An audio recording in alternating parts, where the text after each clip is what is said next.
बिस्मिल्लाहिर्रहमानिर्रहीम। अस्सलातु वस्सलामु अलैका या सय्यदी या रसूल अल्लाह। अस्सलातु वस्सलामु अलैका या सय्यदी या हबीब अल्लाह। अल्हम्दुलिल्लाह, मेरे साथ मेरे बड़े प्यारे भाई राना तारक साहब, भाइयों से भी अजीज़ अल्हम्दुलिल्लाह।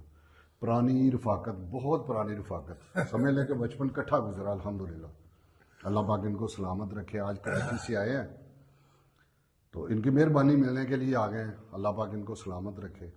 आमीन। तो मैंने कहा चलो अल्लाह ने मौका दिया है तो कोई बात ही करते हैं। पुरानी याद। तो मैं आपको ना एक बड़ी प्यारी सी बात सुनाता हूँ। पुरानी याद तो नहीं है, सबक आमोज बात है कि एक बुजुर्ग रात दरिया के किनारे बैठे हुए वजू कर रहे थे। वजू कर रहे थे तो देखा कि एक बिच्छू डूबता आ रहा है।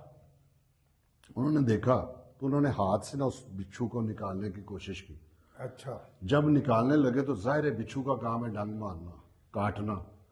काटा, तकलीफ हुई तो वो नीचे फिर गिर गया। उसके बाद बुजुर्गों ने फिर उसी तरह किया, फिर पकड़ा, फिर उसने काटा, तकलीफ हुई, फिर छोड़ दिया। 3 मरतबा इस तरह किया तो एक आदमी खड़ा था पास। तो वो कहने लगा कि बाबा जी आपको समझ नहीं आ रही कि वो आपको काट रहा है, आप फिर बार बार यही काम कर रहे हैं।